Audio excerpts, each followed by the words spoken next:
বাংলাদেশের মানুষ তাদেরকে এই দেশে রাজনীতি করার কোনোদিন কোনো অনুমতি দিবে না।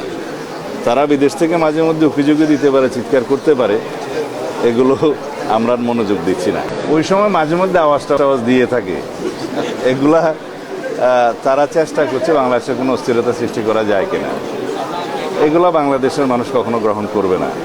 যারা গণহত্যা এবং মানবতা বিরোধী অপরাধের দায়ে দায়ী, যে জন্য তাদের কোনো অনুশোচনা নাই, বাংলাদেশের মানুষের সামনে ক্ষমা প্রার্থনা করে নাই, তাদের কোনো রাজনীতি বাংলাদেশের মানুষ এলাও করবে না কখনো।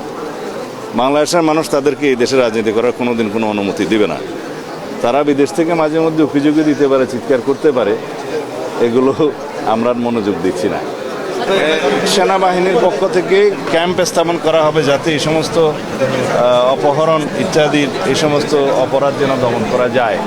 উনি জিইউসি সাহেব পরীক্ষা করে দেখবেন, আমরা তাকে অনুরোধ করেছি এবং সরকারি পর্যায়ে সেনাবাহিনীকে আমরা অনুরোধ করব সেই সমস্ত জায়গায় ক্যাম্প স্থাপন করলে এই যে অপহরণের মতো ঘৃণিত অপরাধগুলো দমন করা যাবে বা হ্রাস করা যাবে।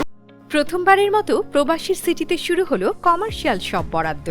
আপনার ব্যবসাকে দিন একটি আধুনিক ও সম্ভাবনাময় ঠিকানা। একই সঙ্গে নিশ্চিত করুন ভবিষ্যতে লাভজনক বিনিয়োগ। সীমিত সংখ্যক কমার্শিয়াল স্পেস এখন বুকিং চলছে। স্ক্রিনে প্রদর্শিত নাম্বারে আজই যোগাযোগ করুন এবং আপনার পছন্দের শপটি বুকিং নিশ্চিত করুন। স্পেস সীমিত, তাই দেরি নয়, আজই বুকিং করুন। প্রবাসীর সিটি, আপনার ব্যবসা ও বিনিয়োগের স্মার্ট সমাধান।